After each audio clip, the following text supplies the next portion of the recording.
Okay, right. Welcome everyone. So we'll make a start to our meeting, a few minutes late. Okay, good evening, welcome everyone. There's no fire alarm planned for this evening. Should the alarm sound, please leave via the nearest available emergency exit. Two of the closest exits are through the glass doors behind you and to my left, and through the double doors onto the riverside that's also behind you. Please meet at Tower House car park. Members of the public are welcome to make their own recordings of this meeting using whatever non-disruptive methods they think are suitable. I would like to remind everyone present that this meeting is being filmed and made available to view in live and archive form via the Council's website. If you are seated in the public gallery, it is possible that the cameras may capture your image. If you wish to avoid being filmed, it is recommended you make a member of the staff aware who can direct you where to sit in that case. The Westgate Gardens gates to the riverbank will be closed at sunset, so members of the public must leave the Guildhall by the side door behind the glass doors. So with that out the way, so welcome to the agenda part of the meeting of this Cabinet. The Cabinet is part of the Council responsible for most day-to-day decisions. It is chaired by the leader, who is elected by the Council, and that is me, Alan Baldock. The other Cabinet members are as follows: Councillor Sole, Deputy Leader and Cabinet Member for Finance. Councillor Castle, Cabinet Member for Property and IT. Councillor Hazelden, Cabinet Member for Housing. Councillor Dawkins, Cabinet Member for the Environment and Climate Change. Councillor Charlotte Cornell, Cabinet Member for Council Services, Culture and Heritage. Councillor Chris Cornell, Cabinet Member for Economic Development and Inclusion and the Coastal Towns Champion. Councillor Ricketts, Cabinet Member for Tourism, Transport, Performance and Oversight and the Rural Champion. And Councillor Nolan, Community Engagement, Safety and Enforcement. The Cabinet collectively provides strategic leadership to the Council.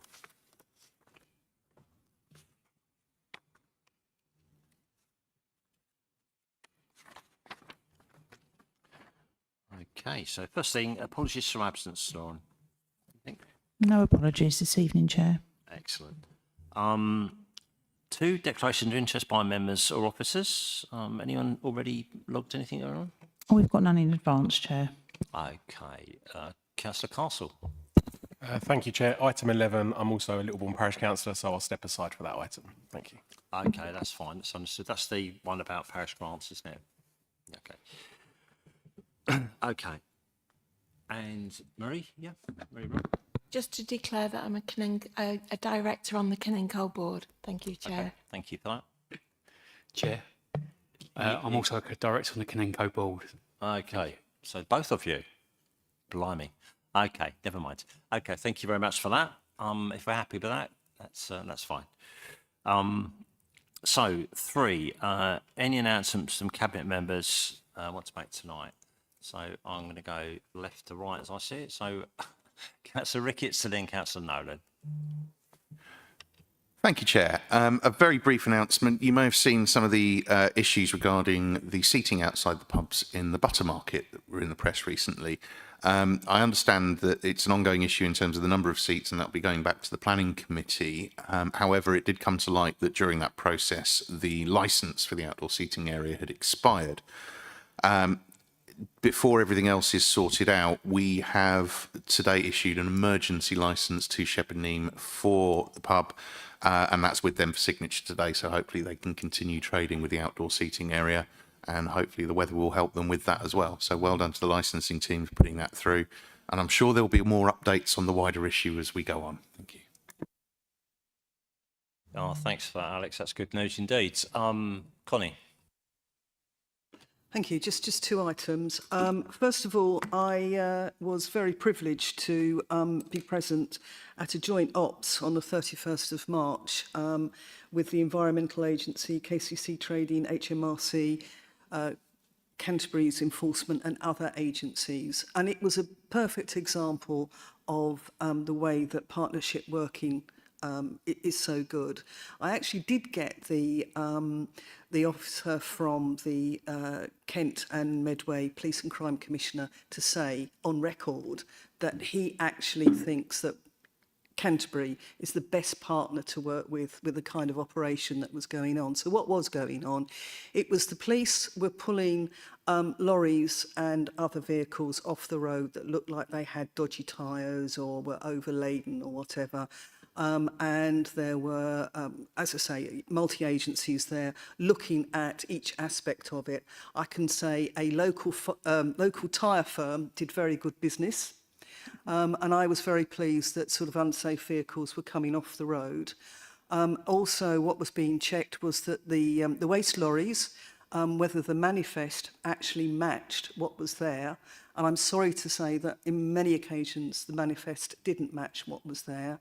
And I think it's indicative of the fact that we need more of these kind of actions to deter people from doing that. And again, I'd like to sort of commend the officers at Canterbury City Council because, as I say, the Kent and Medway Police and Crime Commissioner's office said that they were the best place to work that particular kind of operation. And on the same paean of praise, I'd like to mention Jason Hedges. I had a very difficult, possibly difficult online meeting with a representative of the parish councils about dog fouling. And I know that dog fouling is an area that a lot of people get very het up about. And I have to say that Jason handled it incredibly well, and that far from being a very sort of angry representative of the parish councils, we've now got an advocate for the way that we like to work. And I would also like to take this opportunity, please, Chair, to remind people that they can report dog fouling online, and our enforcement team is data-driven. So if we know there's a problem, a rising problem, we will go out. But of course, it's very difficult to actually catch the dog in the act, as it were. So, as Jason memorably said, we don't do stakeouts on the off chance, but we are working with our partners, NES, who are going to be doing an outreach project. And as I say, it's something, dog fouling is an unpleasant situation, but we are working with everybody to do our very best. And I just wanted to mention Jason Hedges. Thank you. Hedges. Yeah, thanks, Connie. Anyone else? Okay.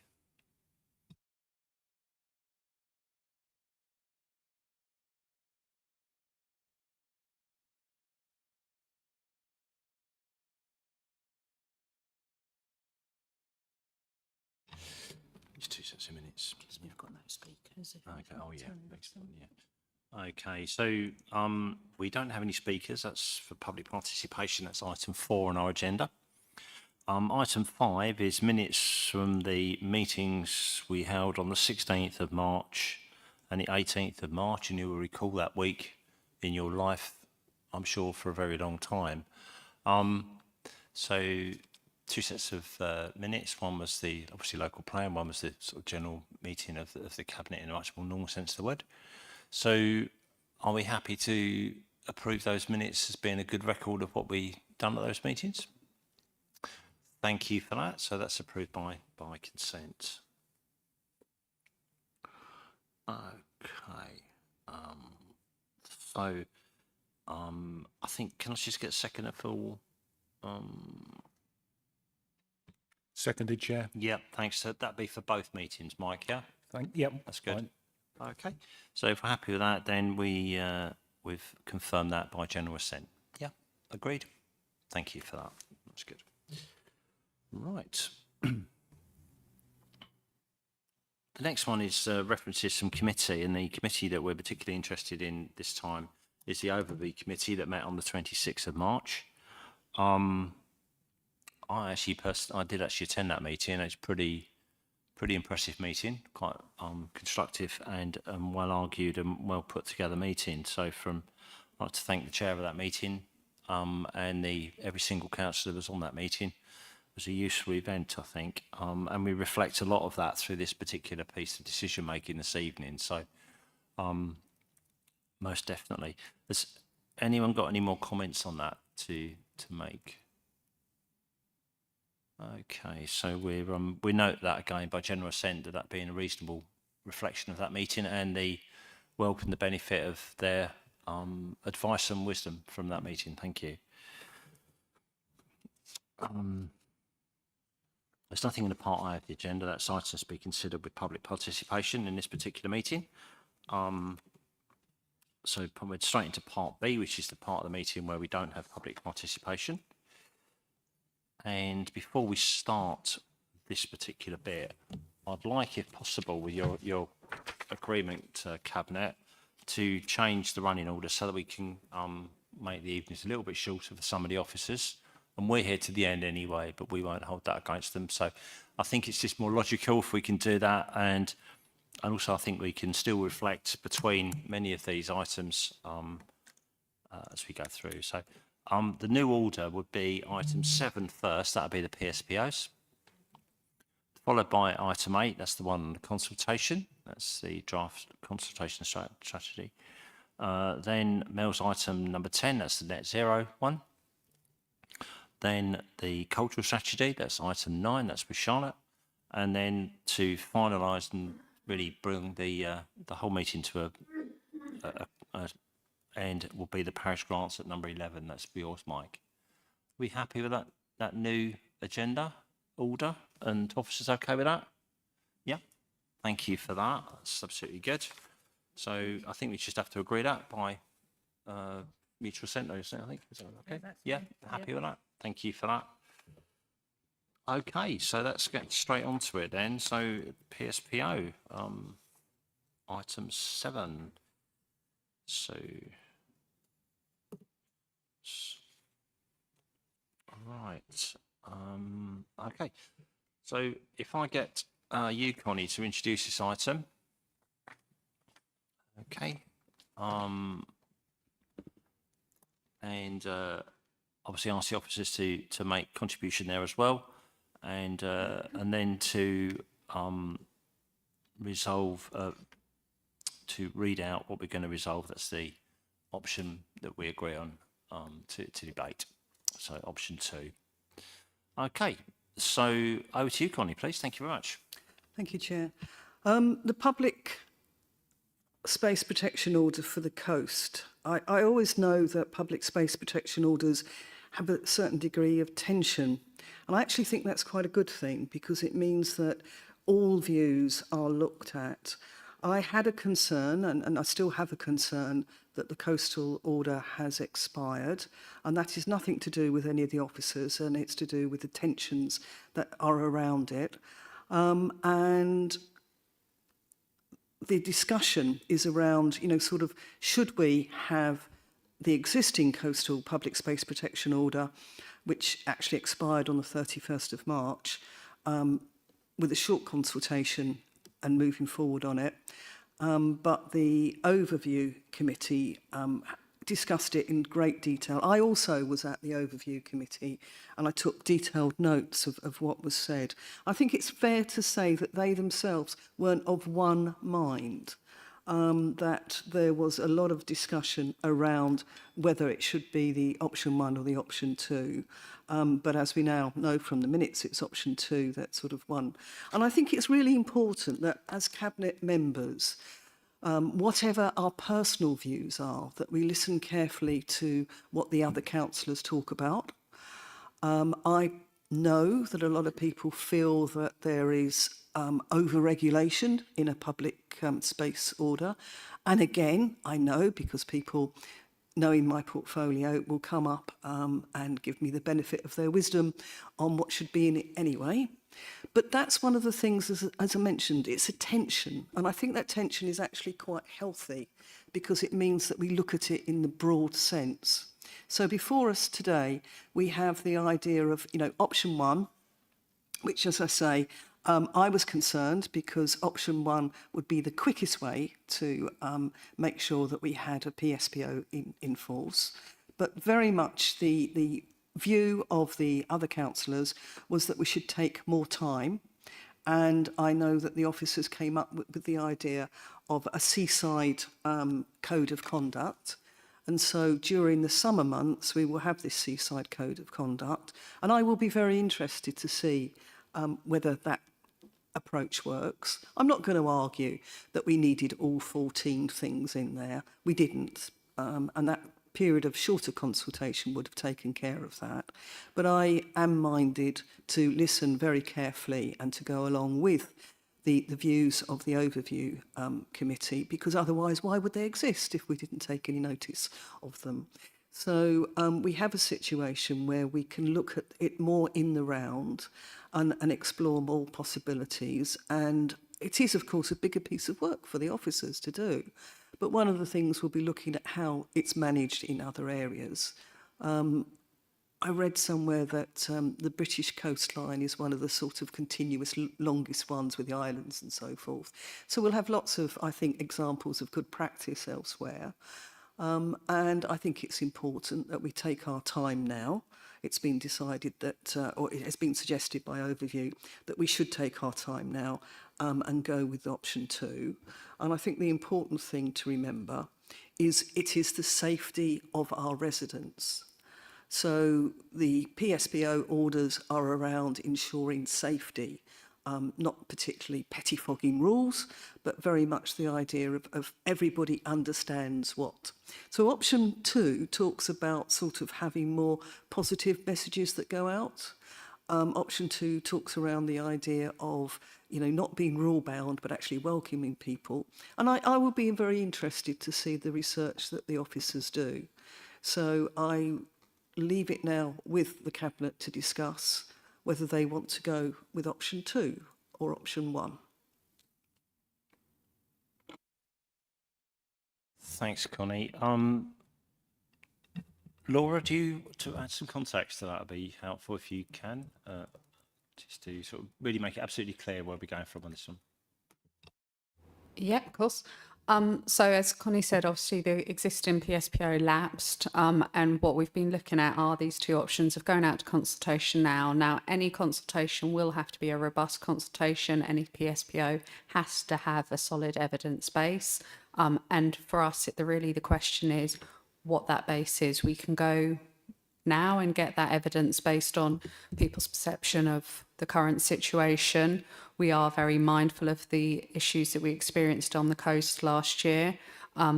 We are also looking in the interim. I think we have to acknowledge there won't be a PSPO in place over the summer. So we've already started working with our police colleagues and other colleagues to ensure that we've got a regular presence, and we will be looking at providing residents with that reassurance throughout the summer, and the code, the Seaside Code, will be part of that.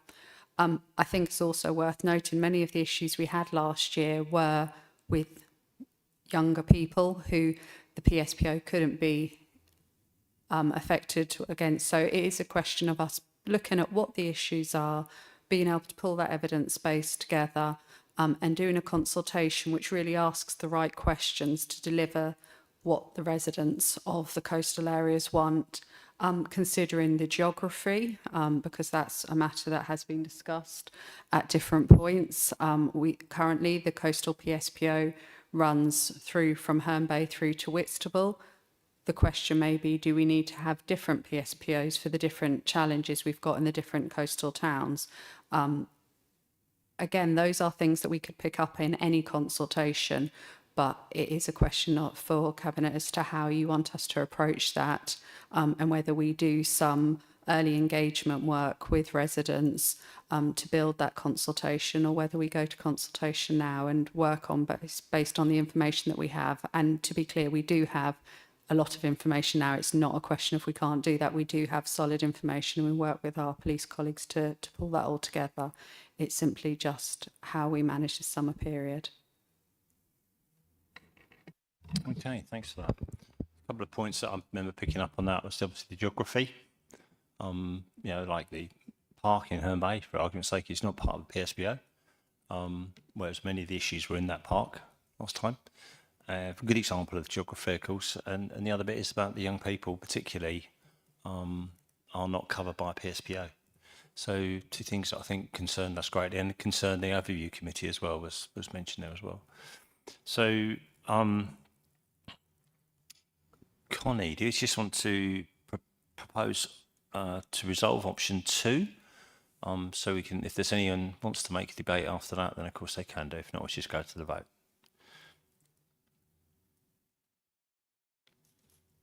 So, option 2 is to gather evidence from the summer and feedback from the new Seaside Code of Conduct, and then to start consultation after the summer for a new PSPO to be created next spring. And as you've already said, Chair, that would actually look also at the geography of it and the areas of it. So option 2 is to gather evidence from the summer and feedback from the new Seaside Code of Conduct. And I want everybody to be aware that the PSPO will not be in force then. It allows to create more tailored PSPOs for Herne Bay and Whitstable. And the overview committee, it wasn't unanimous actually. The vote, it says unanimously supported option 2. It wasn't unanimous at the I time. don't think it was. I can't remember, to be honest, Connie. It was No. good support though, wasn't it? It was good support. yeah. But sorry, I've just this minute seen that. Yeah. And that's we not right. checked that out, but Yeah, but they yeah. overwhelmingly, that's what I've got in my notes, overwhelmingly supported option 2. And of course, there is a risk assessment. So that's option 2. Option 1, which was not overwhelmingly supported by the overview committee, is to start the consultation in April, that is straight away, for a new PSBO to be created by autumn. And again, it will be robust consultation because it has to be. But we won't be able to sort of pick up more of the softer parts of that. And the reasons for supporting option 1 is that it will be quicker, basically. It'll be created by autumn. Option 2, it will be longer, and they will both be robust consultations. But the Cabinet is asked to resolve either option 1 or option 2. Yeah, just for clarity of the vote, we can only resolve to do 1 at this point in time. So we are going to, so my understanding is, as you started, it's option 2, to gather evidence for the summer and feedback from the new Seaside Code of Conduct, and then to start consultation after the summer for a new PSBO to be created by next spring. And thank you, Charlotte. You're going to second that?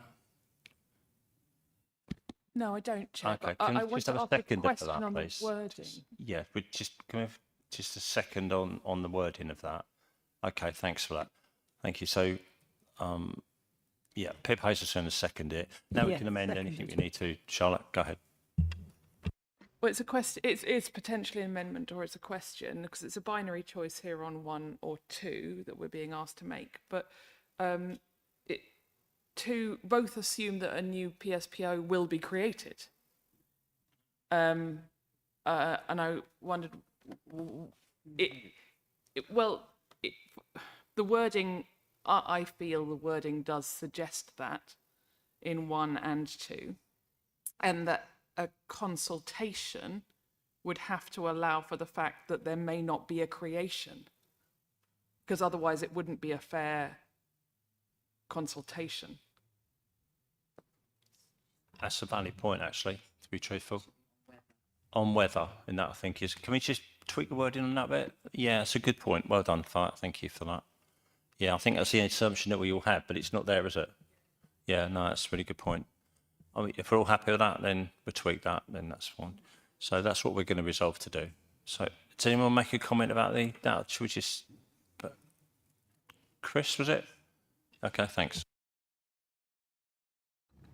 Yeah, just make it. Resolve option 2, but with that amendment, yes. So thanks, Chris. Just make a general comment. I think option 2 strikes me as a more nuanced approach to dealing with a complicated issue. And I think that very much when the last coastal PSPO was done, there was a large proportion of residents in and across Whitstable who said that they didn't want additional laws, and yet the way that the consultation is phrased to collect information of evidence was quite difficult. And I think it's kind of a point that Lacey's speaking to here, which is because people believe it is an option doesn't necessarily mean that they agree that there should be a law in order to be able to do it, nor that that the council are the best ones there to deal with it. In fact, actually, I think the question is often what is it should be where the council can add value, and where it should it be that we rely on our police colleagues in order to be able to do so.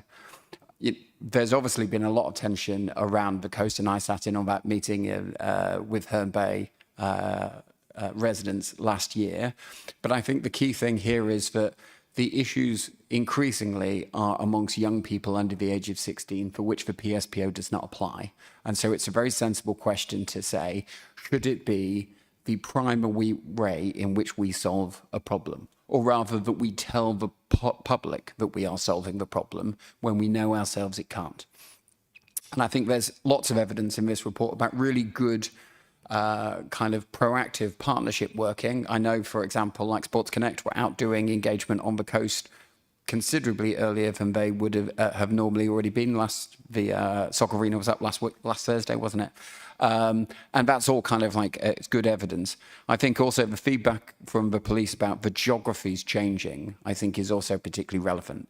When you start including Memorial Park all the way up to the train station, it's a good long way away from the coast. And there is an argument that in Whitstable, it should include up to Whitstable Station, which is equally a good distance away. So I think the question here is, historically, the argument has been if people aren't being picked up by this PSPO, it is evidence that PSPO is working. I think what we're saying is we need a wider evidence base. And we can collect information from our police colleagues, and we should listen and talk to people on the ground, and then we can come up with a law which people have confidence in because they see it working. So I'm sure this will be a contentious conversation. I'm sure there will still be tensions, but I think this gives us an opportunity to take a breath, to reset, to really look at the problem, and maybe come up with something which is different, but hopefully stronger going forward. Yeah, thanks, Chris. I'm going to come to Mel and then Mike, but just a quick thing first. It was unanimous at overview. The recorded vote was, so that's just for clarity of the record. So we just check the minute. So okay, Mel and then Mike. Thanks.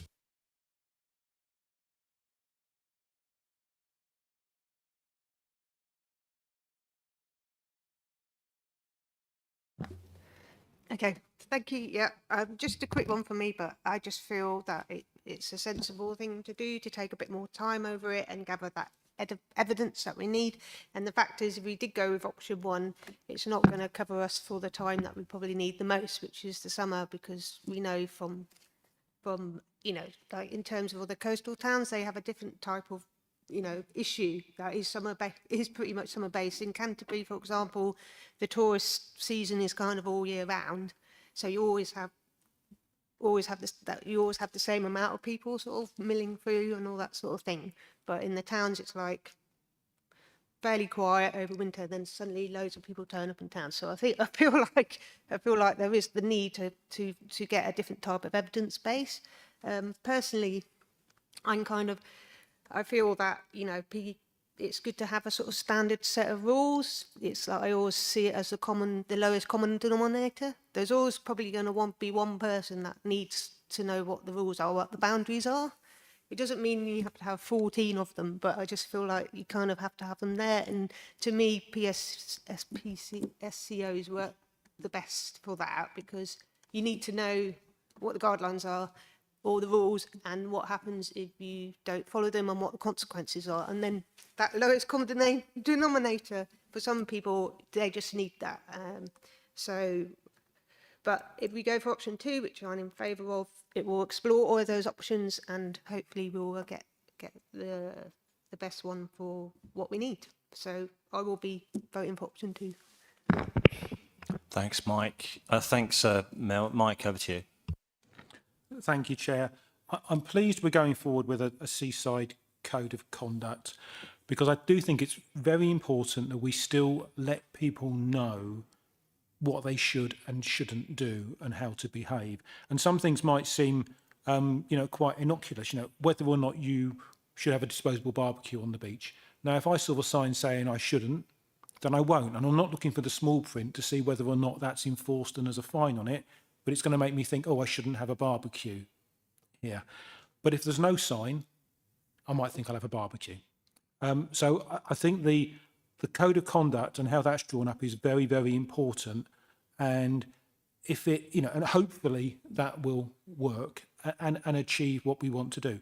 But we mustn't rule out PSPOs. It may be when we look at this over the summer that we find out that whilst they've been in place, they've been doing something and we didn't know they were doing it, because you don't know if people are, it's not just about catching people, it's whether people are aware that they're there. So I'm happy to support option 2. I think that the code of conduct is very important. We need, as it says in the report, user-friendly and visible signage. Need lots of that. Explain to people why they shouldn't be doing things and the dangers that causes to wildlife and to other people. And let's hope that achieves what we want to achieve. But we must always have the PSPOs in our back pocket if we need to, if they don't achieve the right outcome.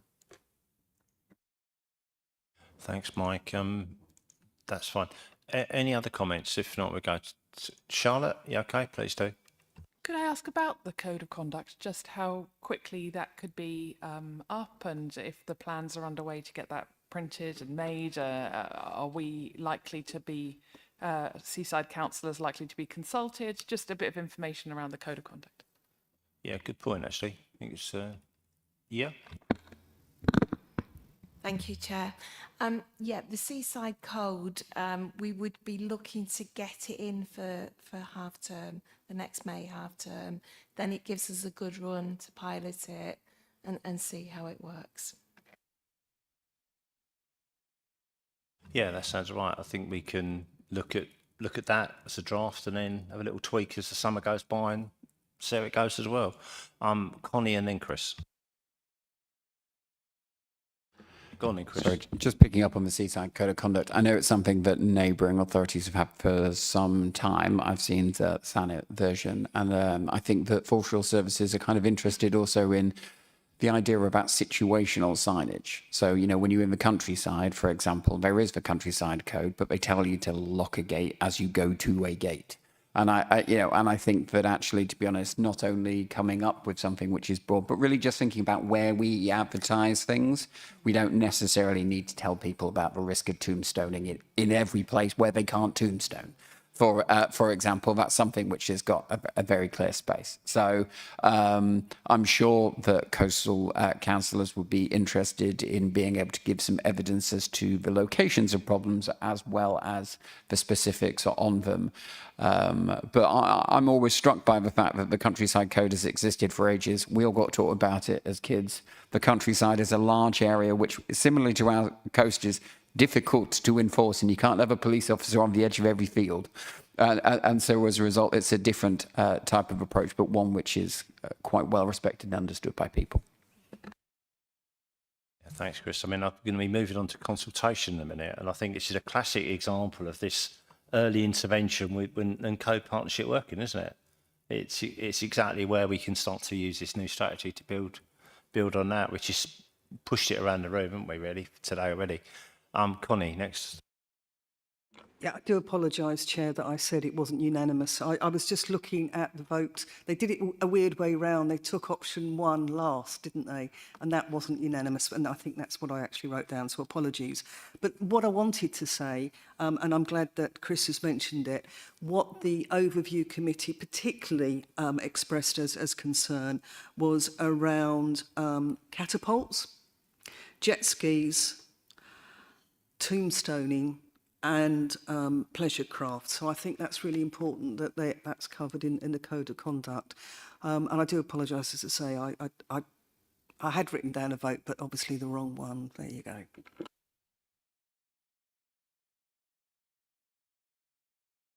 That's no problem. Anyone else? Okay, in that case, I think we can go for a vote. So the vote is to adopt that approach and push forward what's resolved as point 2.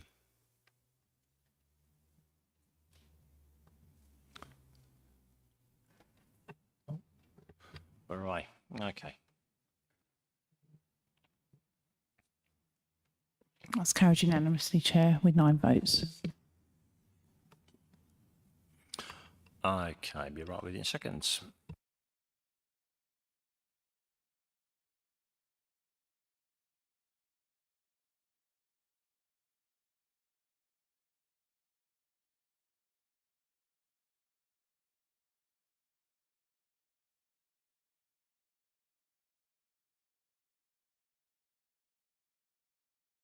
Okay, thanks. So we're now at item 8 on our agenda. That's consultation and engagement strategy adoption.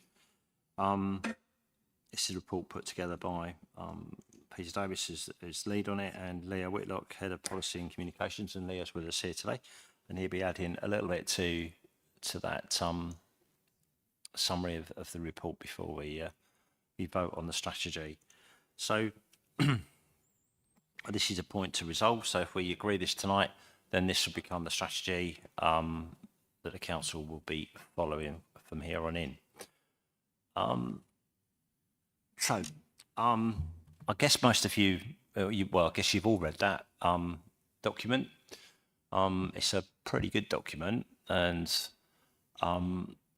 as politicians, we're here to make the difficult decisions, and like we did for that first item, we listened to what the overview committee had said.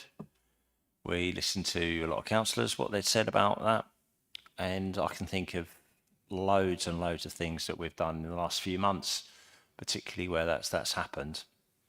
Some politicians would find that weakness. I find it absolutely empowering that we have the courage of our own convictions to listen to what other people say, and that we don't know all the answers, but there's a lot of people out there that can help us make the right decision.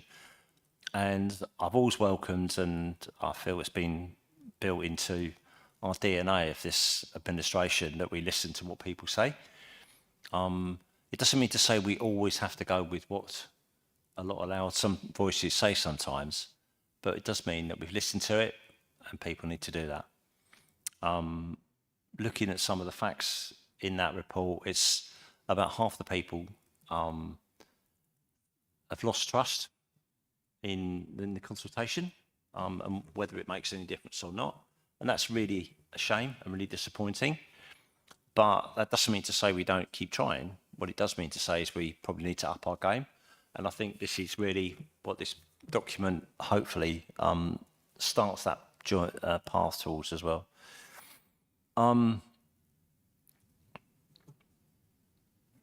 So with any decision making, there's always winners and losers, and we need to find out what the winners and the losers are going to feel as the policy is, the decision on whatever it is that we're working on the council goes forward. So the things I kind of like about the document particularly is that it encourages early intervention and co-production of policy, and we've got a lot of policy to get through. We've already started doing that. I think we can probably lean towards what we've done with the town centre strategies, was very much in that line. The cultural strategy, I think we'll be talking about that a little bit later this meeting. Again, I think we can lean into that as well in being handled in a similar way. We're learning as we've been going along, and I think it's been useful to do that, and we can start to see what good policy looks like. And those policies particularly are good, I think. So, I think I'll shut up there and let Leo add to that, and then we come back and have a bit of a chat about it, and then we'll see whether we're happy to work with that policy. Thanks, Leo. Thank you, Chair. Cabinet, a very strong steer from you that you wanted us to, as officers, to engage with the community as we go about designing policies and strategies when you came in. And you always wanted us to consult effectively once we get towards the end of that process so that we understand the views of the community. In designing this strategy, we talked to lots of people about how they wanted to be engaged with, not surprising within a consultation and engagement strategy, and how they wanted to be consulted. And as the leader's already alluded to, the chair's already alluded to, This is us putting co-production at the heart of what we do. Now, co-production is a horrible jargony phrase, but it's about talking to people affected early enough so they can have a real influence on the decisions we're trying to make and the policy we're trying to make. And as the Chair's already alluded to again, the town centre strategies and the cultural strategy are really good, strong examples of us doing so. And it's an intent, it's a signal of intent to move away from the feeling we're only ever listening just to tick a box. We want to listen actively and take people's views on board. Helpfully, as you'd expect from the Head of Policy and Communications, the strategy aligns with UN Sustainability Development Goals in a number of different ways. And really the strategy is about engaging people early, including everybody's voices and working hard to do that, helping our staff to engage with the right people at the right time. It's not just about my team engaging with people, it's about teams across the council, and that's becoming common practice, as you know. Show the community how they shape our choices, and try and again, it's a bit of a horrible phrase, but trying to close that feedback loop. So when people have told us what they think, we go back to them and explain what the decision we've made and why we've made it. Well, you make those decisions, not me. This won't stop people being disappointed sometimes by the decisions we reach. And as the Chair's already alluded to again, this won't stop winners and losers, won't stop some people being disappointed. But we want to consult and engage in a way that give them the confidence that at least they've been heard and they understand how we've reached a decision, even if they disagree with the final outcome. And as with all the difficult decisions you make, there will be pros and cons, people for and against. And as we heard with PSPOs, that's the very essence of that. But it's about consulting and listening to people in the right way. Thank you, Chair. Yeah, thanks, Leo. Just before I propose that, did you want to add anything to this, Connie? Because it cross-cuts to your portfolio as well, doesn't it, really? Thank you, Chair. Just to say that consultation is obviously a keystone of what we do in partnership working, and I have every faith in the officers in the work that they do on this. Yeah, thanks, Connie. Appreciate that. Okay, so just to get the debate opened, this is to resolve that the consultation and engagement strategy, Appendix A in our policy, is adopted. That's as simple as that. Could I have a seconder for that, please? Thank you, Mike. Well, Connie, do you want to take that one? Thanks, Connie. I'll second it. Thank you, Connie. That's appreciated there. Okay, takes points now. I'll start with Pip and then Mel and then Mike. Thank you, Chair. Yeah, so I'm very supportive of it. I think it's a really good document. It's important that we do it. For me, it's a no-brainer. There's such a lot of research around now that, for example, in the world of business, that by having a plurality of voices at kind of like board level, you get more robust businesses with better decision making. And I think, that some people, some organisations have had to be dragged towards, understanding and appreciating that. And we still have a lot more to do, as a society to be true, really representative. And I think that part of the engagement and consultations strategy, mirrors that to the extent that the wider the range of voices from different areas, the better the decision making. And I think the point that you made, Chair, at the beginning, it's we are elected to ultimately make decisions, but here getting the input from a wide variety of people is so important. And I particularly like how the section of the strategy about how we're going to monitor our progress and having the, some of the key performance indicators that are suggested there, so that we look at first-time responders to consultations, because we do have a number of engaged residents who will, engage, whether they're individuals or organisations, who will engage time after time, and we're really pleased that they do. But I also am mindful that we also are here to represent people who never speak up, who never respond. And so having, an overt strategy where we can measure our progress towards improving and deepening engagement and consultation by involving new people is a really important one. I think it's a great piece of work. I'm really supportive of it. Thank you. Yeah, thanks, Pip. I agree that it's a real sort of step change, I think, to actually nail your colours to the mast, really. Mel next, what's it, and then Mike. Yeah, okay, thank you. I just wanted to, thanks for the strategy.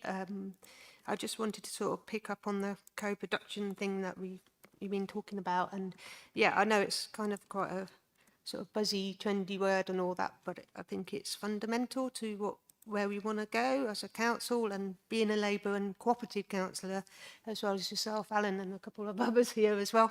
We know that this participation, co-design is sort of one of the fundamental beliefs, if you like, about how we create policy and strategy. It's got to be from a blank piece of paper almost, that people are filling that in together, sort of thing, with a bit of guidance from the experts along the way.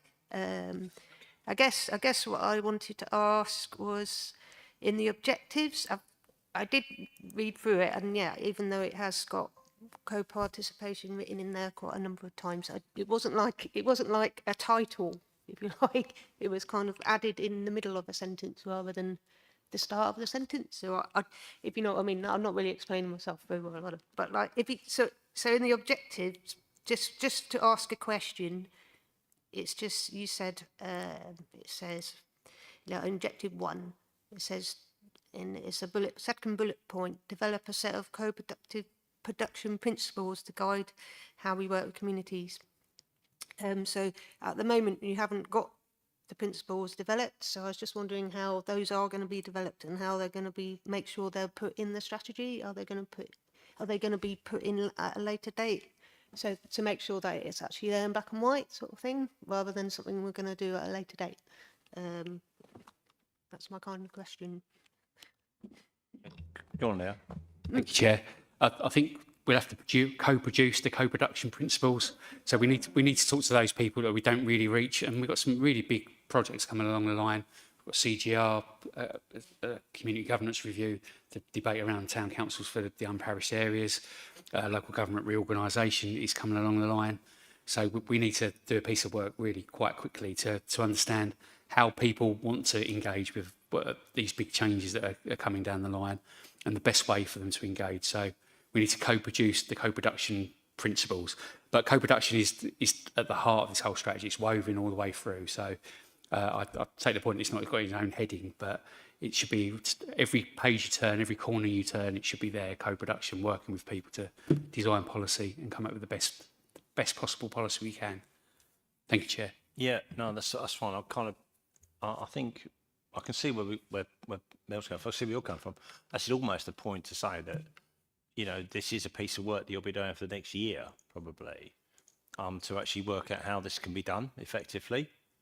And I would welcome any amendment that you want to rewrite a couple of sections in here. I think we will welcome that to come back, because it's a strong document that can be made even stronger, isn't it? Mindful that the way that we work through this now sets us being our policy that we need to go through in LGR as well. So we need a strong engagement policy here that can at least be part of that mix. So I certainly don't have an issue with that. I think it's probably a good idea, actually, to be fair. Go on, Mel. Okay, yeah, just sort of, so the key principles of co-production are accessibility, I'm sure you know this already. So they're already pillars in place. It's not like we have to invent the wheel completely.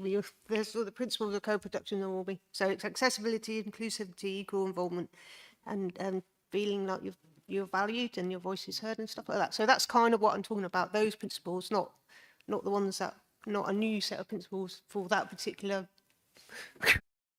Yep. Okay, now. Yeah, Chair, I think we're talking about the same thing, but it's how we implement those. What's the best way to implement those policies with those groups? How do we listen to them? How do we make it accessible? Because they're great words, but we've got to bring those words to life. I think we're saying exactly the same thing. I hope so.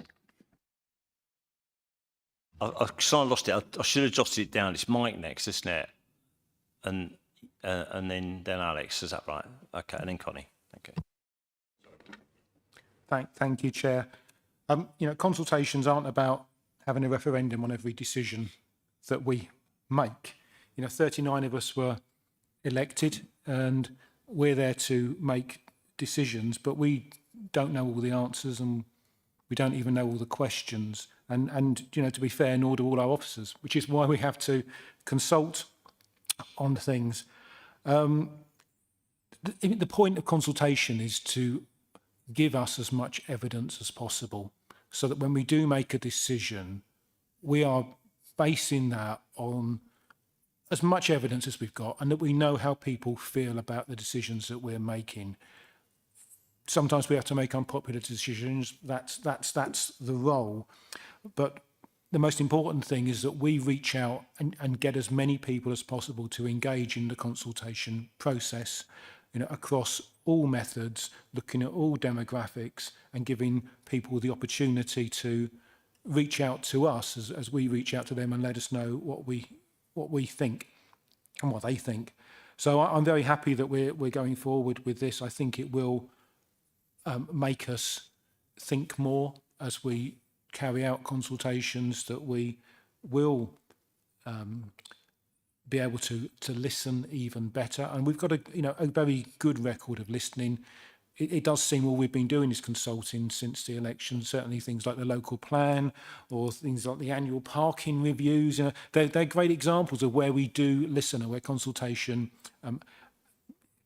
changes and influences decisions that we make. So, good document. I'm happy to support this. Thanks, Mark. Alex, over to you. Thank you. Yes, I'm glad you mentioned the annual parking review because I think that there's because it's my favourite, but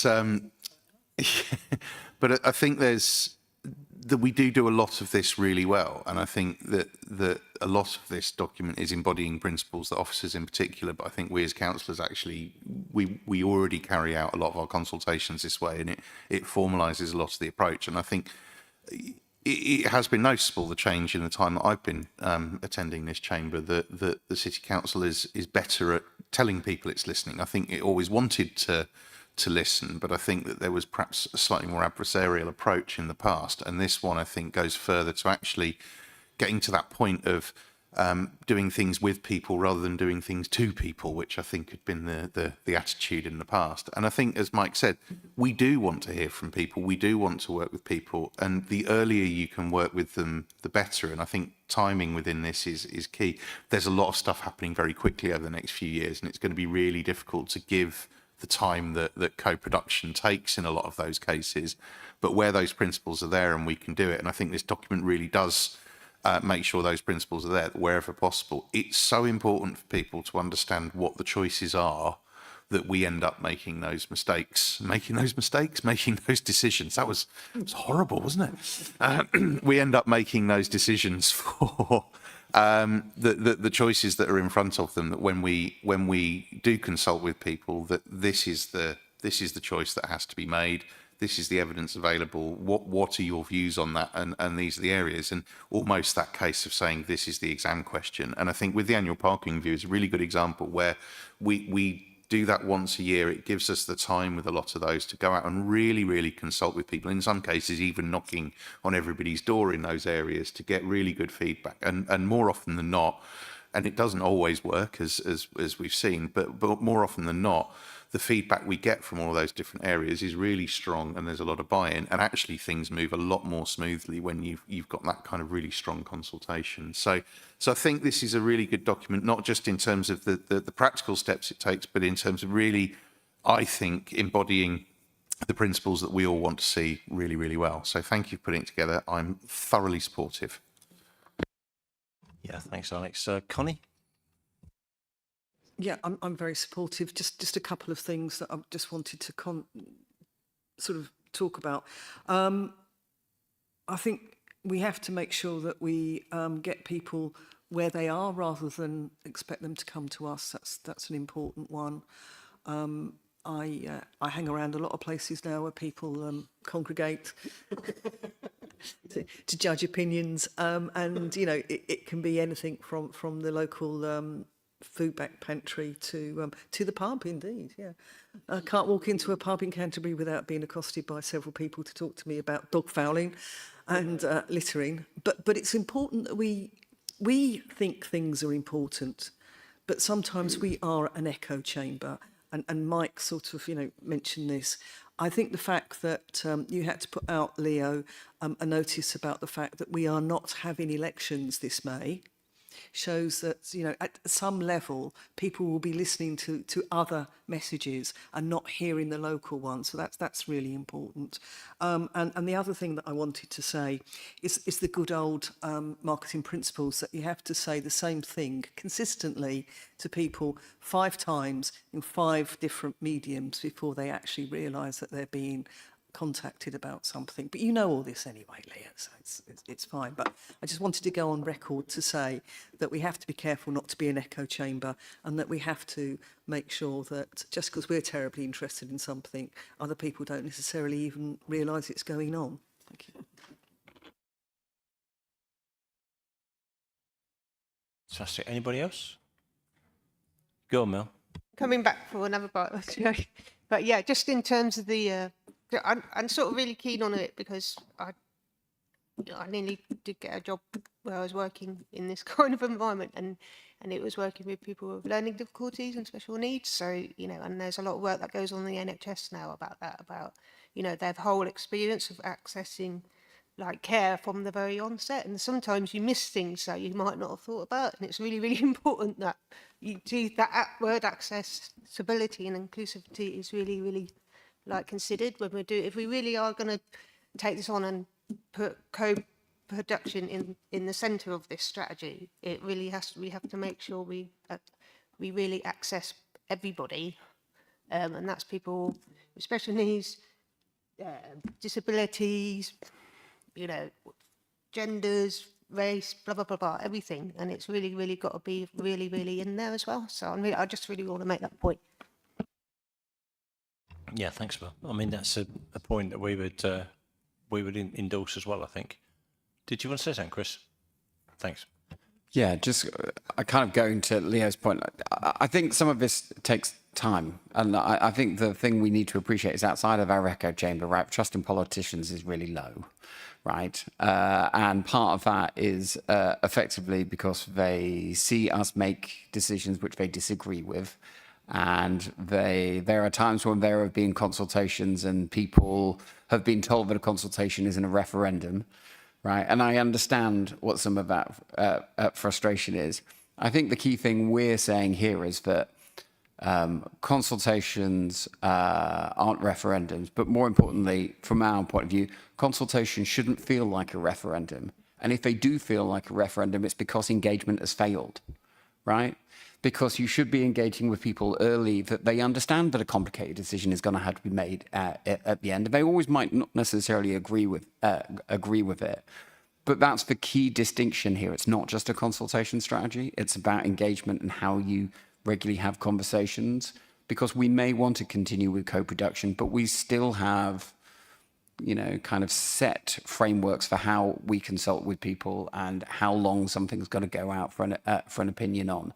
What we need to do is create a way in which we're genuinely just having that conversation and touching base with people over and over again, so that things which require a little bit more kind of like pulling out some of those vulnerable groups who find it harder to articulate and be involved in some of these exercises, we need to better understand them before we're even pulling together the policy options and the consultation that we write to get out to people. And so I would, agree with Leah's point, but we need to kind of co-produce the co-production process, because it's about what engagement looks like, not necessarily what co-production in consultations looks like, because sometimes those are quite shared.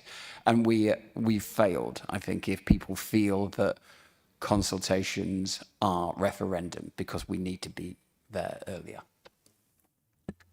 Yeah. Okay, thanks for that. I think that's everybody. Yeah. Okay. Okay, shall we now... We've had this proposed, we've seconded, we talked about it. I think we're all very supportive of it, and we're looking forward to developing what we've been doing before. So this is going to, when you vote for this, you would resolve it. We're going to adopt the strategy, in other words. If you don't, then we don't.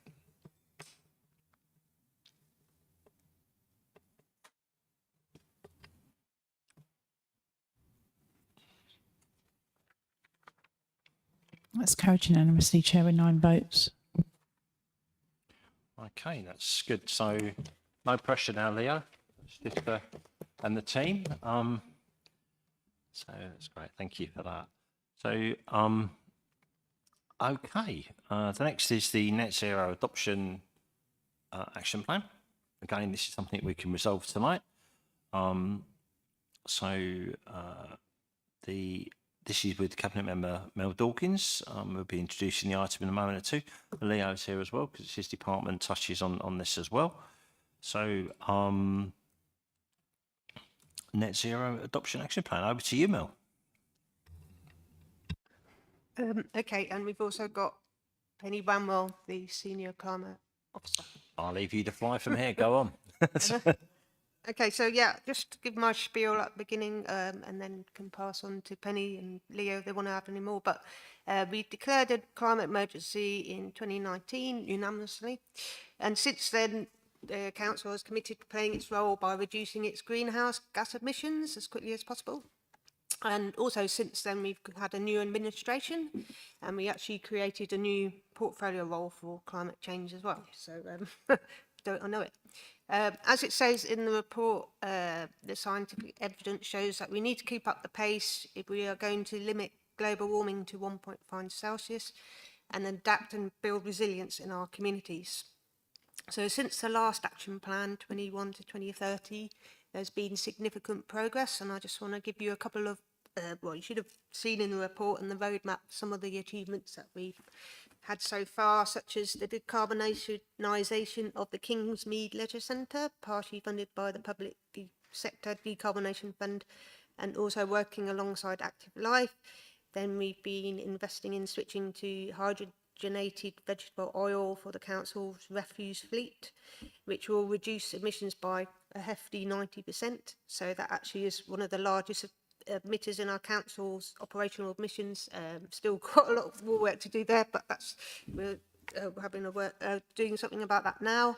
We've moved offices to from Military Road, which was a carbon sink basically, to a very low carbon passive house standard offices at St George's and Rose Lane. Then we had the significant warm home grant funding, delivering 40 EV chargers, etc., etc., etc. So all good stuff. But like all many other districts in the country, there's still a lot to do in order to meet the challenging targets to decarbonise our operations by 2030 and to build in that resilience to climate change. So given all of that, we, well, I say we, the Royal We and our officer and Leo, we've adapted the Net Zero and Adaptation Action Plan to embed climate change considerations into the Council's policies and programmes, and to build a legacy that we can pass on to the new council created as part of LGR. So you might have noticed from the document title has changed a little bit from Climate Action Plan to Net Zero and Adaptation Action Plan to embed climate change consideration which is to include the, and this time we have adapted it to include the word adaptation, which is an important part of building that resilience. The policy needs to reflect changing climate patterns so that we can withstand the challenges that we will face, as you know, such as wetter winters and drier summers, meaning that we're more susceptible to flooding, drought and fire. So this consultation came to Cabinet sort of around July last year, I believe, and since then it's been to consultation between the 18th July and 6th October, and there was some fair bit of feedback from the consultation that you can read in the report. Some of the feedback was that there's widespread support to obtain the action plan, so 68 respondents are concerned about climate change. We also heard some feedback that many consultees felt that encouraging staff to drive EVs and delivering carbon literacy training to our council should be priorities for the final action plan, although they recognise that the council should be taking this sort of action anyway, and they would like to see more actions with a broader reach across the district. They were also keen to see some new actions, new areas for actions, including retrofitting our heritage buildings, which we have quite a few of in the district, and having a strategic approach to climate change adaptation. Really struggling with that word, adaptation, and working more closely with the private sector and uptaking of renewables. So from that feedback and the consultation and the overview committee, which I did go to and listen in, we proposed some new actions, including Action 5, incentivise renewable energy with commercial and private sector development, or Action 9, decarbonise the heritage estate buildings sympathetically in the context of the UNESCO location. So there's plenty of more actions in there. Also revised one in there as well, to undertake a feasibility study for carbon offsetting and sequestration to explore options for to bring forward a green fund to enable some of these projects to happen. So you have the report there. There's a set of 20 actions and also a comprehensive supplement laying out the carbon emissions data that shows clearly areas that have the most carbon emissions, and also those scope 1, 2 and 3. As I mentioned, one of those, there's 2 areas that have really high carbon emissions that we really must tackle, which are the Kanenko fleet and the older people's accommodation. So there's a roadmap in the plan, which, as I've mentioned, shows you some of the things that have happened, and then the progress, the programme of delivery, and when we're expected to reach those milestones. One of those is the Kanenko fleet when it comes up to renewal in 2027-28, and you can see that in the roadmap. The report shows Council's commitment to net zero and tackling climate change and ensuring adaptation and ultimate resilience to the changing world. So the next steps will be to deliver this plan through the officers working group that works across all the sectors. And I can tell you that I have kind of regular updates from all of the sectors, and you know, that's been a really useful exercise, and continue to do that to make sure that everyone knows what's going on across the climate net zero agenda. But as you can see from the report, unlike some strategies that we've adopted in this cabinet, this one will take considerable amount of funds to deliver it. So that's a really integral part of delivering this. So it's imperative that, well, one, that we adopt this strategy today as soon as possible, so that we can get on with the hard work of ensuring that we can find those innovative ways to secure those funds as per Action 2 in the plan. So in summary, we'd like to resolve that we adopt this plan, the Net Zero and Adaptation Action Plan, today. And can I seek a seconder, please?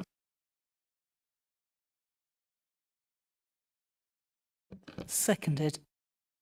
Okay, thank you for that. That's all noted. Do you want to introduce? Introduce Penny Bramwell, our Senior Climate Officer, to say any more on the plan. That'd be great.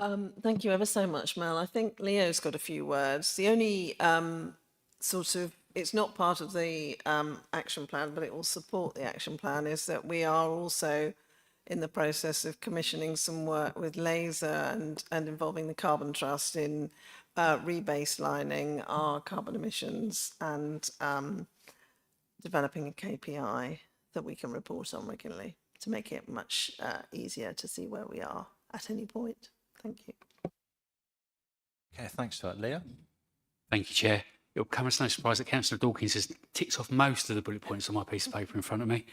But just to reinforce the fact that it's work right across the council, Penny is a catalyst for that work and a support for that work, but every officer is signed up to this agenda. And again, it's right, we want to get into the best possible place for local government reorganisation. so that we can pass the baton on to the new authority, but also be in a position to take the opportunities that come with that, with bigger councils, bigger boundaries, more knowledge, share that knowledge and best practice. And you've already mentioned, Councillor Dawkins, that we listen to the feedback, we've broadened the plan, bigger and broader commitments, and we're starting to really consider that adaptation piece. I struggle with it as well. We need to find a different word. I need to swallow a thesaurus. That serious piece of work that life is changing around us, and we need to adapt to that. We even had the discussions with the bid today after remember the quite serious rain we had in July last year, and where there's flash flooding in the city. Just starting to think about how we adapt to that and accommodate that sort of changing pattern of weather around us. Thank you, Chair. Yeah, thank you for that. Appreciate that. Mike. Thank you, Chair. It must have been nearly, about 7 years ago that I remember drafting a motion with Councillor Ricketts to declare a climate emergency in this council. Of course, like all good ideas from the opposition, it was hijacked by the administration. So, but we got the climate emergency declared, which was the main thing. And I was then on the working group that started working on this strategy and action plan at that time. So I'm delighted to see that it's still going forward and that we are achieving wonderful things. Mel's done a great job on this, keep pushing this forward. I mean, not a meeting goes by when she doesn't talk about the climate. So that all credit to her for this. It's so nice to be able to sit in a council chamber that does believe there's a climate emergency and and is taking action on it. And I think what we've shown here as well is that you can act and get things done, not necessarily by having to devote your own budget to it, but by having the frame of mind that makes you go out there and look for money from other places to make things happen. Declaring a climate emergency doesn't mean breaking the bank. It's a state of mind that has enabled us to move forward and do these really good things. I'm so pleased we got the updated strategy. It's very good, and I look forward to continuing to advance along that pathway that we're working on. Thank you. That's amazing. I think we go for that, Mike. I mean, it is about thinking globally and acting locally, isn't it? As well, the UN Sustainable Goals put that in place all the time, don't they? And which is very much part of it. Pip. Yes, thank you. I mean, I echo the fact that I think it's a really great document, and the work that's gone into it is enormous. And I think it's the single most important thing, to my mind, that faces all of us, whether that's globally, as you say, Alan, or locally. And it's easy, even for, a determined optimist like myself, it can be at times easy to be overwhelmed with the scale of the challenge. But what I really like in this document is there's some reminders of where we've all, the path already travelled, as well as the roadmap for what's ahead of us, and seizing opportunities. And I didn't know, Mike, that you were, one of the originators of the motion for this council. But it's that, step by step approach that will get us where we need to be. So I'm really encouraged by it. Thank you.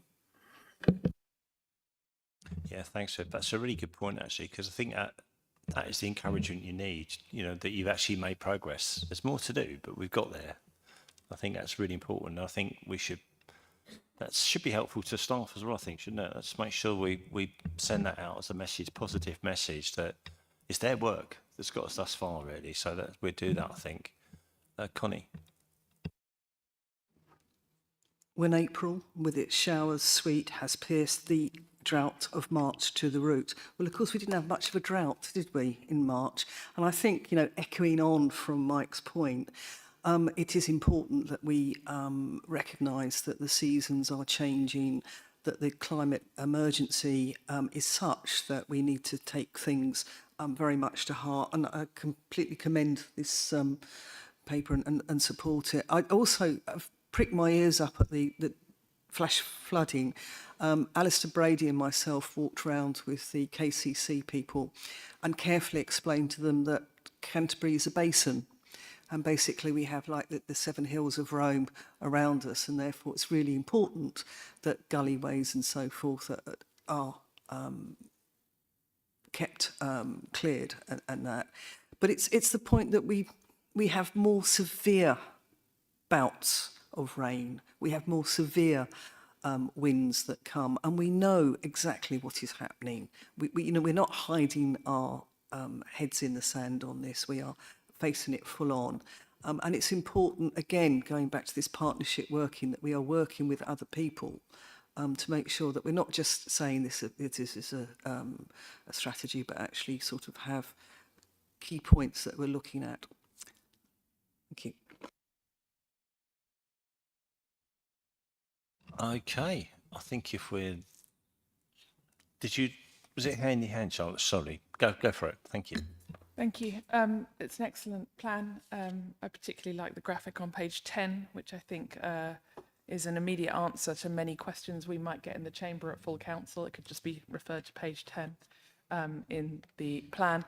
But you mentioned KPIs, that there might be some drafting of those to come along and supplement this document. Just what are the timescales around the creation of those, please? Good question. I think months, really, not very long. But I can come back perhaps with more information when we're clearer. We're in the process of fairing the contract that we have with Laser to bring that forward. So, but it won't be very long. Thank you.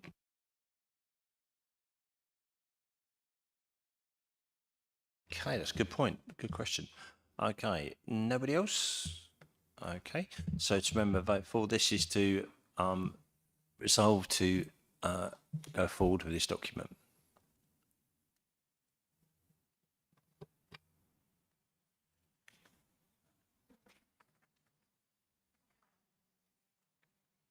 That's carried unanimously, Chair, in 9 votes. That's lovely, thank you. Okay, is everyone okay? Or do you want just a 2-minute break or anything? Okay, do you want a break? Or are we okay to go? Okay, let's carry on then. Right, okay. We're now going to do item 9 on our agenda. So if do you stay?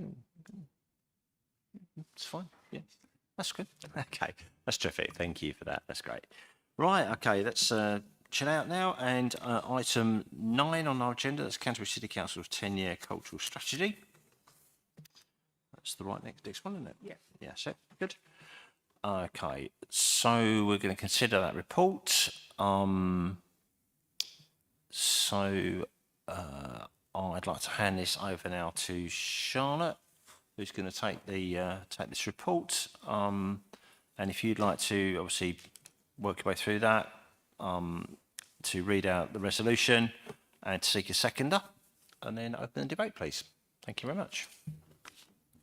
Thank you, everyone. We're presenting a co-designed 10-year cultural strategy for the years 2026 to 2036. And it's been developed in partnership with a huge amount of organisations across the district.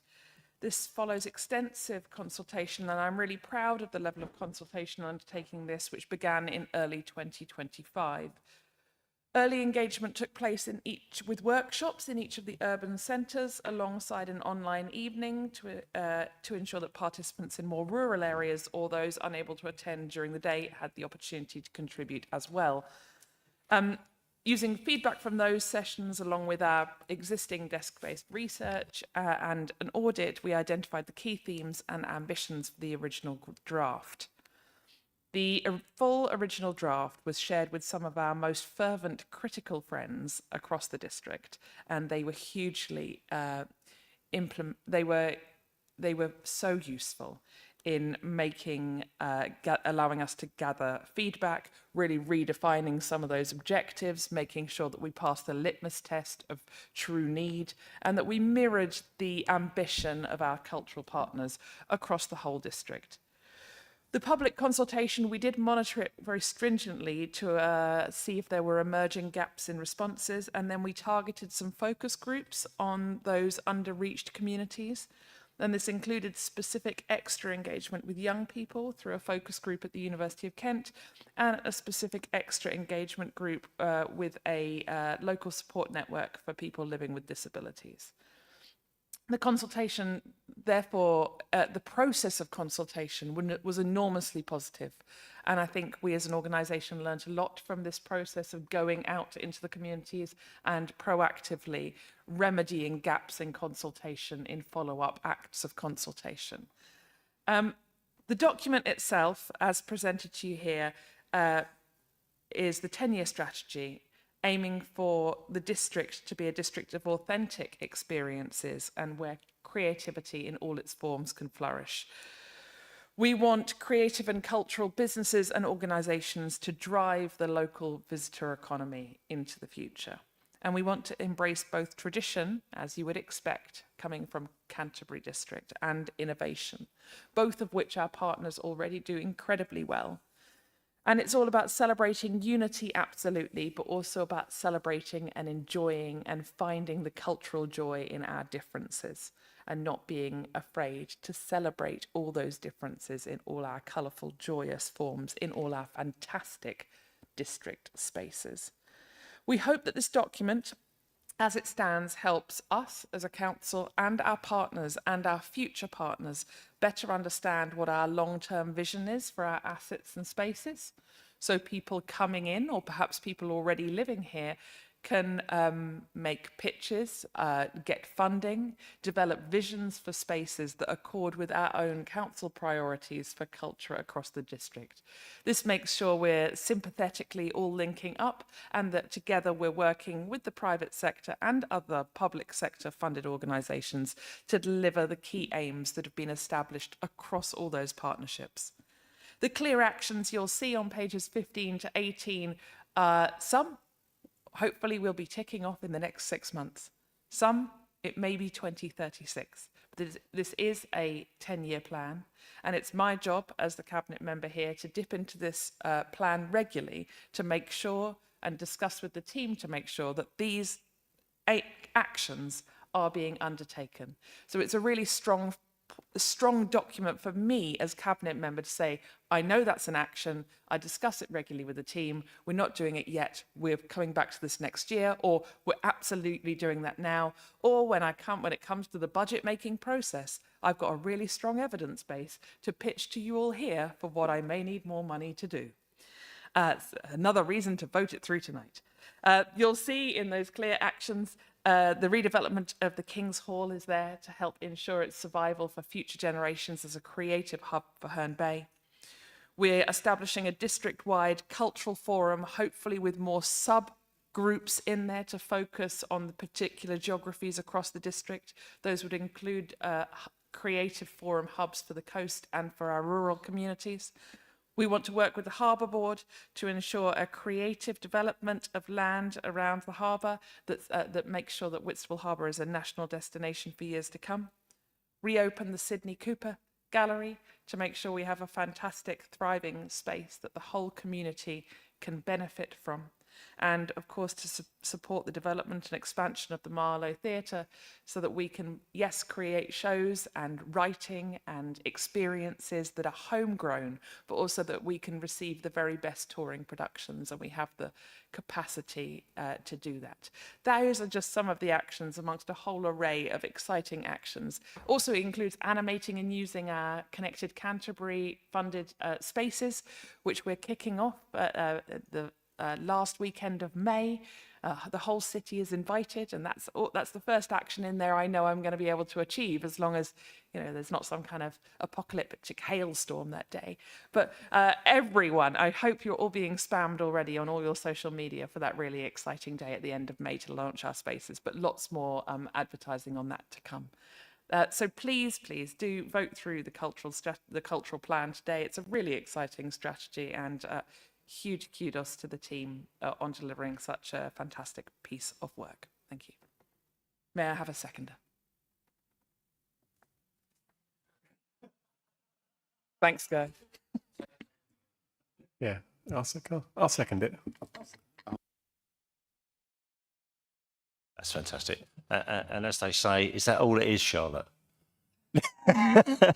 Absolutely phenomenal document. Thank you to you. Thank you for the team.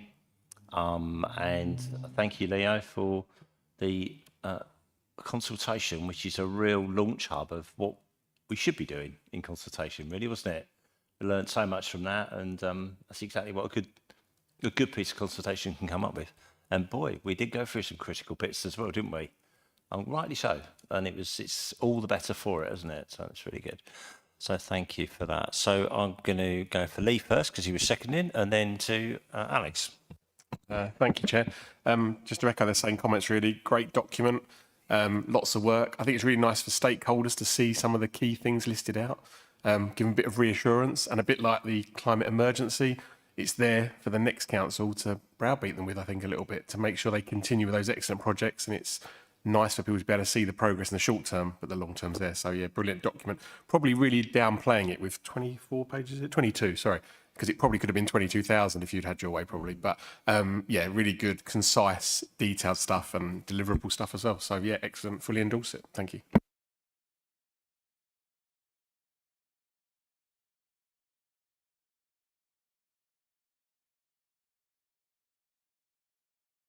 Sorry, Alex, go ahead. Yeah. Thank you, Chair. Yeah, this is absolutely excellent, and I wish I'd have been quick enough to second it. But I want to echo something that Mike said about the previous item as well. Isn't it nice to be in a chamber where these things are deemed to be important? Because they are important, and I really like the final point in that is to lead by example as a cultural council. I think that for too long, I think there's been a view that these kind of things are not the core business of the council, therefore we don't have to do them. And I think putting them down in a piece of paper, as Lee said, it could have been a much bigger piece of paper than the one we have in front of us. But putting them down, making sure that you can actually see what currently goes on, what the ambition is for things to go on. It's so important for people to see that. So important for people growing up in this area to think of the place that they're from and where they're from as culturally rich, that they see these things going on, that they see the possibilities that they can have. I was listening to a thing the other day, and it's this idea as a kid that if you grow up and you see things happening around you, then it immediately widens your horizon. I think there was somebody saying that just because there was a footballer that lived in their street, it made them realise they could do anything. Not that they could be a footballer, but because they were ordinary people like them. And I think I look at the ambition within this document, but also the stuff that goes on now, and the fact that we're proud of it, the fact that this is something that we say as an area, this is what we're about. I think that's going to set so many kids on the right path through this. I think it's a really important document. Well done. Connie. Thank you. Very much welcome this document. Because I was privileged to sit through the overview committee, and I always feel if you're going to turn up, you might as well turn up for the whole damn show. Did you pick up on the points that the overview made? And I felt they were quite vehement about some of them. I've got no particular skin in the game, but I just wanted to ask you that question. Thank you. Do you want to say, Charlotte? Yeah, I listened back to overview and heard some of the debate around feeling that the coast was underrepresented, and some of the debate that young people weren't consulted as widely as they might have been, and did take that feedback back to specifically discuss with the team. I don't agree with it. Especially with regards to the coast, which I think with our huge investment into the King's Hall and the future development of Whitstable Harbour and making sure that the cultural forums have geographic hubs, I think will be very well represented by this document. I do accept that it's challenging to get young people to engage with our consultations. Which is why we went specifically out to a follow-up group at the University of Kent to get some of the younger voices in. I think the cultural strategy probably has received more young voices than most other acts of consultation over the past 15 years. But I do accept that as a council, we can always do better by engaging some of those more marginalised voices. And absolutely, the previous discussion we had is all about how we can continue to challenge our practice around breaking down those barriers to consultation. So we did okay on that. We can definitely do better. Did you also pick up on the fact that some of the committee felt it was an arts strategy and not a cultural strategy? And in particular, there was one councillor that waxed very lyrical about sort of what is culture, and also the fact that, you know, we've got the mining communities. Did you listen to that bit of the committee? I mean, yeah, I listened to the whole meeting. I don't know what I'm supposed to say here. I mean, there are 1,000 different opinions out there, which in the end are not represented in a 24-page document. And this document is a representation of the community's cohesive view, not one person's view on inclusion or omission. There will always be communities we could represent better, but then I would have a 1,500-page document. And it has to be the community cohesive will. And that's what, in the end, that voice is what has carried through to those final list of actions. Yeah, thanks, Charlotte. I think in the document, you have the courage to actually put down the definition of culture, and you fairly clear that it was the Arts Council definition of culture and the ethos that goes with that. And I think that's reasonable to say that as well. And I reflected on what point you made, actually, and I think that's the thing. It's fine. And also, I think the other bit I'll just make while I've sort of said that is also, this doesn't preclude anybody doing anything, providing it, and that's why you're quite definition right at the very end of this document. You have the spin through, because there's a couple of things in my head there, but the engage children and young people in culture. You know, if you've got a crackingly good idea that this council or a future council might help in some particular way, then bring it forward. It doesn't have to be on the list on the right-hand side here, does it?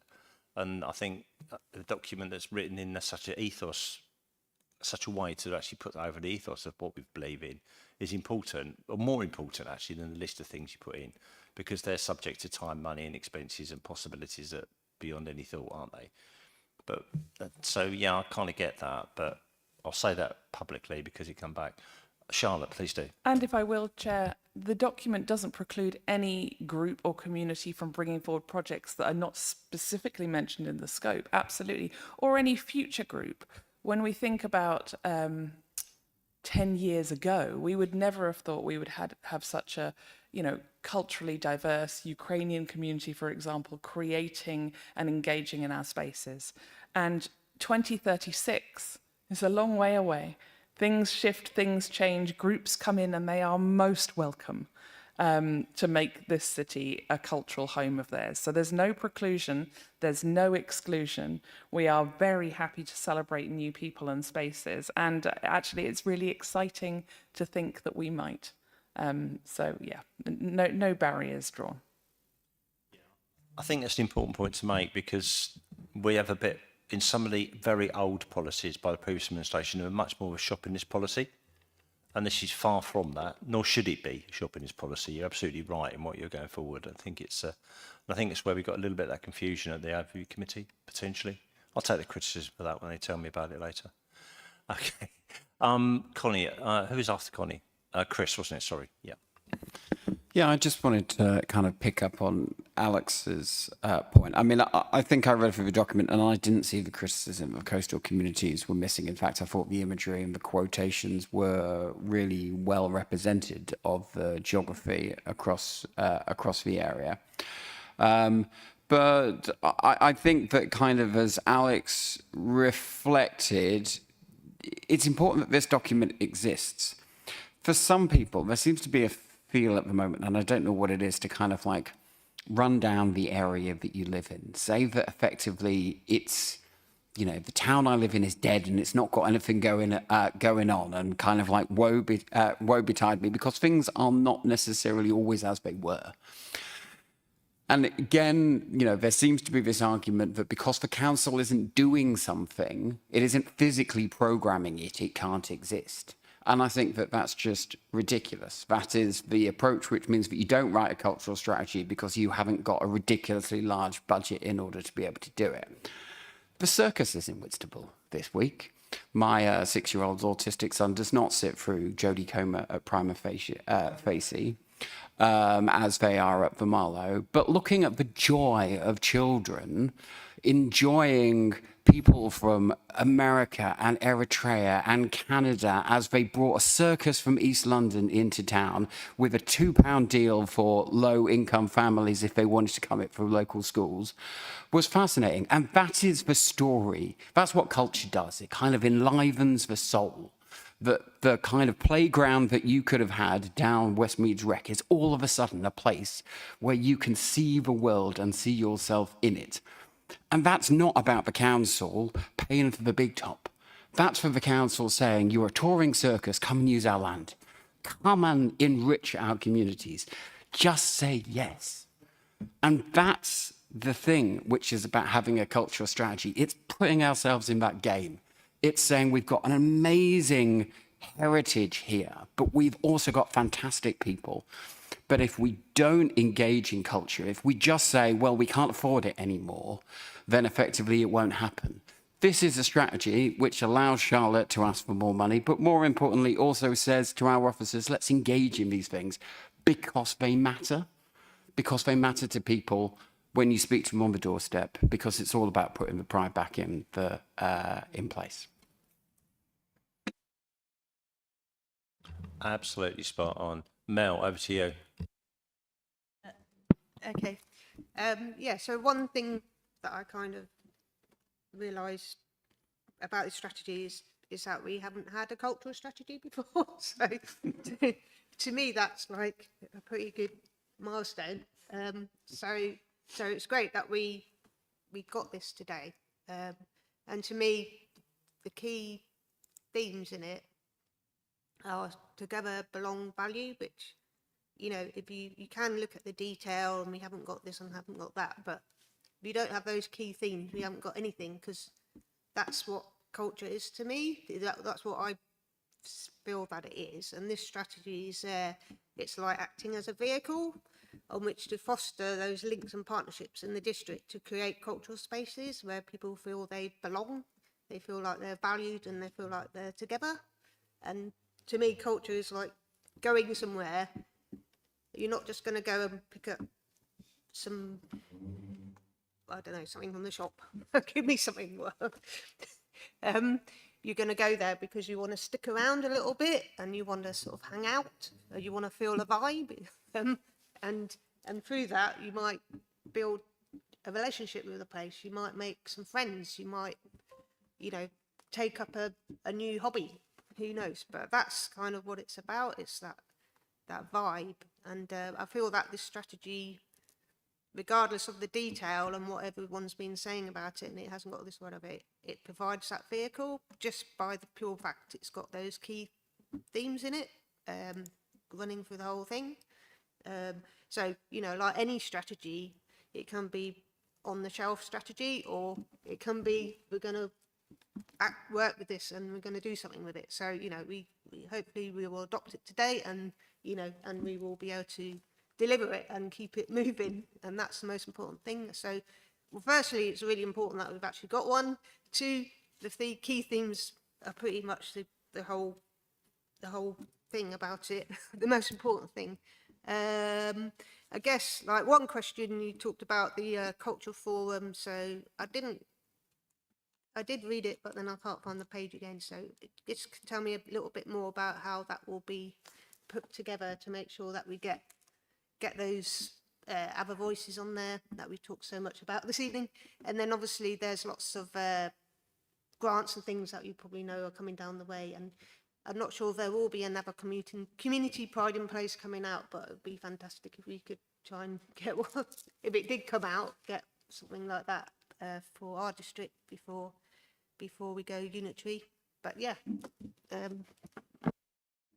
Just on the forums, this is something very much our critical friends and partner organisations wanted, and it's another vehicle or vehicles to keep dipping back into the strategy, the plan, the action plan, and make sure that we are doing the things that we said we were going to do. And where we can't, hopefully that will be a pool of people where they might be the vehicle to see an action through.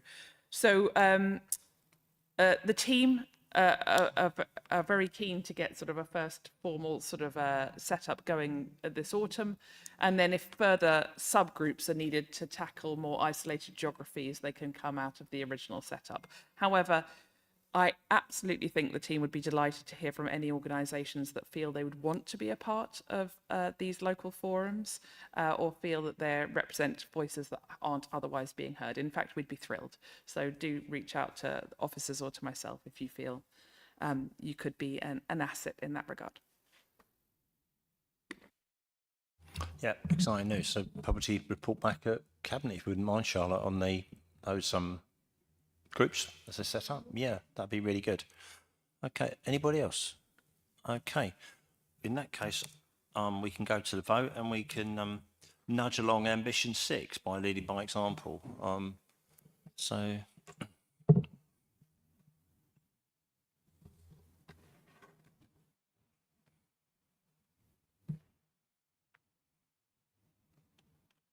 That's carried unanimously, Chair, with 9 votes. good. Okay, and next one is parish grants. Okay, right.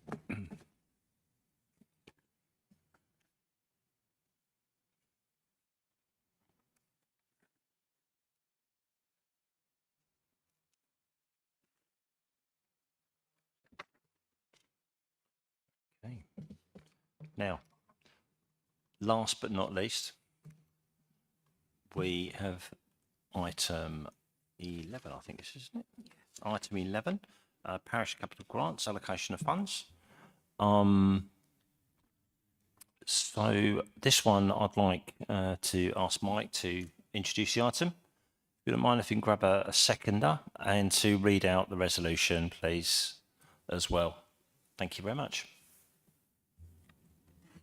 Thank you, Chair. Let me talk about this first, then I'll come to the resolution when I can find it in the agenda. But we've been talking a lot tonight about how we like to receive grants to help us with things like our climate change ambitions and also with our cultural ambitions. And this is where we get the opportunity tonight to be the organisation that gives grants out. And the parish capital grants make a real difference. And if you look through the list of things that they're going on, they can actually change communities. You know, what can be a very modest amount to us can make a huge difference in some of the parishes. This year we've seen applications for nearly £56,000 out of our total pot of 20,000, and I think that was to be expected. A lot of parishes are very worried about local government reorganisation. They don't know whether grants will be available like this under a unitary council, and because of that we've seen this larger increase in applications, and I think that will continue to increase over the next 2 years as well. Some of the projects that applied this year haven't been successful in receiving the money, and that's because when officers have gone through the criteria, we found out that some of the projects aren't able to be completed within the next 12 months, which is one of the criteria.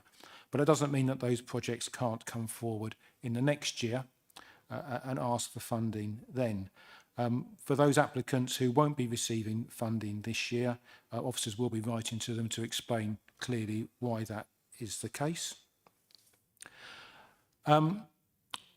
The report also includes some recommendations for changes to the scheme for next year, one of which is that we will only accept one application, that's one project from every parish council, and the other is that we will cap it at £5,000.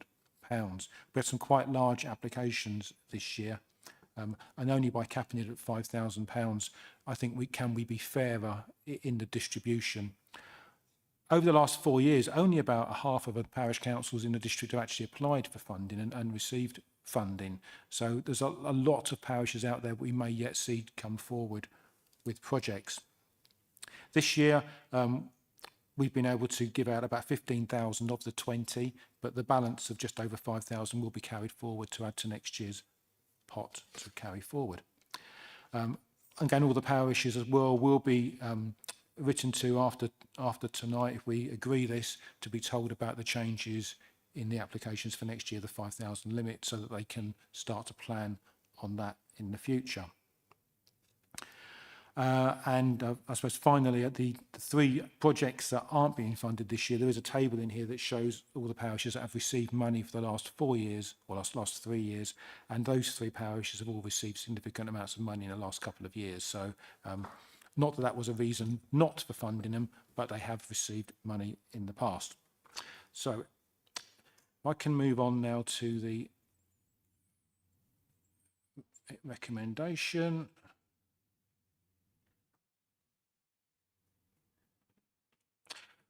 We are resolving option 1 to fund top-up scoring applicants for projects that can be completed by the programme deadline of March 2027, and to carry forward the remaining funding of £4,859 to 27/28 and change the application criteria for 27/28 to cap applications at £5,000.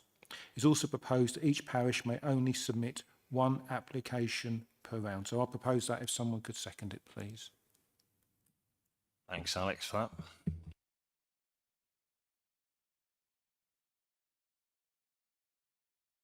Okay, any comments anywhere? Alex. Thank you. Yes, although obviously this falls to Mike as the money man, I feel my role as rural guy is it's what a terrible crime fighting duo, money man and rural guy. Awful. Lot of tweed. That's mine, by the way. No one steal that. So no, I think you can see from the detail of some of these that these make a big difference, and I think, as Mike said, looking at limiting the amounts for next year just to help people apply for this as well. It is quite often the same parish councils that you see, and as we talk with this co-production, there are plenty of other parish councils in the district that we would love to come forward who may not be aware of this, perhaps aren't as good at filling in the forms, and perhaps aren't aware they can do it. But I do know that a lot of organisations outside of parishes are always looking for opportunities to raise funding. They're always able to match the funding if they can in some cases as well. But these are really good, tangible things that will improve the lives of the people that live in these areas. And I think it's just one of the happier things that we get to do. Unfortunately, we can't fund everything that everybody asks for. But I think that these are the sort of things that perhaps go largely unsung between both parish and district council, that people just turn up to their areas and expect facilities to be okay, but they don't realise that the work that goes into it, often by volunteers behind that, and often by the very dedicated officers that look through the grants as well. So I think there's a lot of happiness on this page, and I'll be happy to vote for it and to improve the scheme further by looking at the way it's distributed next year as well. Anybody else? No, yes, Pip. Yeah, just something that has occurred to me as a question maybe that Mike or one of the officers can answer. So, seeing the chart about which parishes have received money over the last few years and the totals, and I can see that there are clearly a number of parishes across our district who have either never applied or never been successful. Just wonder if we've got a strategy for kind of reaching out to those to see if we can encourage applications. I'm sure you'll be able to say that the information is there, they can apply if they want to, but in the spirit of accessibility, I just wonder whether, we might regard some of our parish councils as special needs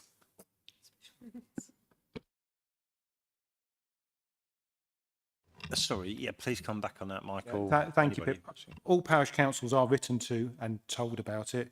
And with my other hat on as a county councillor, I can tell you the 16 parish councils that I have in my area, I'm almost begging them to make applications and telling them the money's there.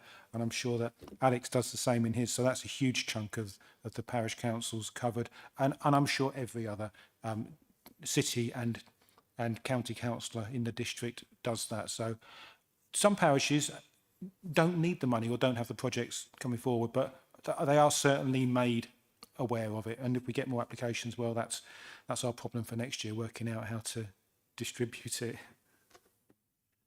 Thanks, Mike. Alex. Sorry, Chair. One other thing I just remembered. In my memory of this, I think we've pretty much been out. I can't recall a year where we've actually have turned down projects. Sometimes we've slightly reduced the amount of money that some have received, but only slightly shaved it off. And this year, the ones we have refused, it's because they haven't met the criteria. We've been quite fortunate, in my memory, that the applications coming forward have pretty much matched the pot of money available. Yeah, that's great. Over to you, Alex. Thanks. I think we have had a couple where there's been some stuff, but again, just as we see with this, it does roll over and it's still there to be used. But in terms of engagement, obviously we have the parish charter and the parish engagement meetings, and as part of that process, I know that the team, Matthew Archer in particular, is always proactively engaging with parish councils. It's really difficult, and this is something that I could probably give you chapter and verse on in terms of how parish councils run and looking at LGR.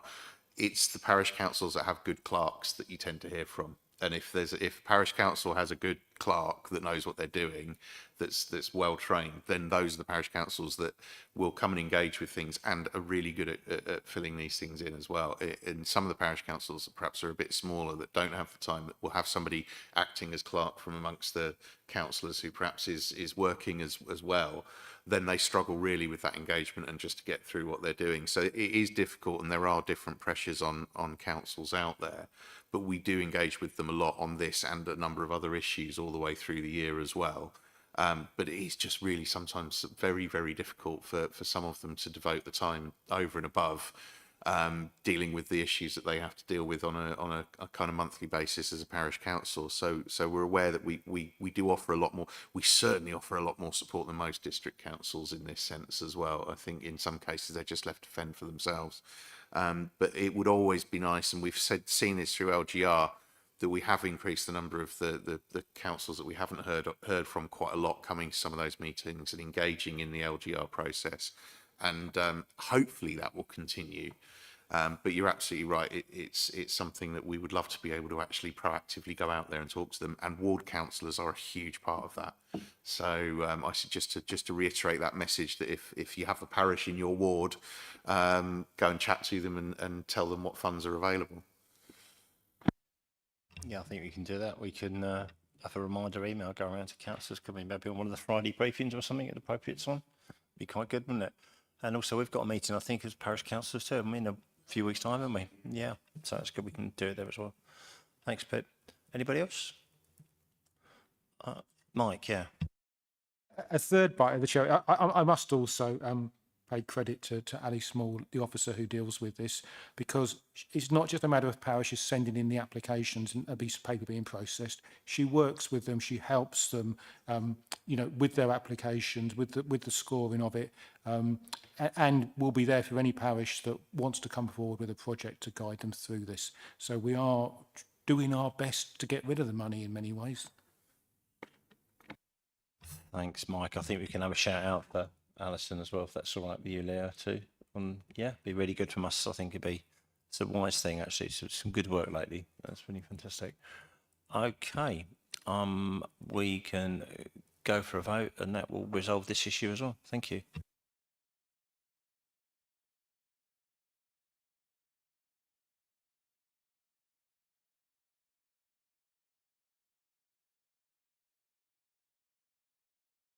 That's carried with 8 votes, Chair. Thanks for that. That's really good. I think that brings us to just about the end of our meeting tonight. Am I right? All ticked off. Good stuff. Okay. Not missing anything out that's great. Okay. So, item 12 then, the date and time of the next meeting. It's Tuesday, the 9th of June. And it's a Tuesday.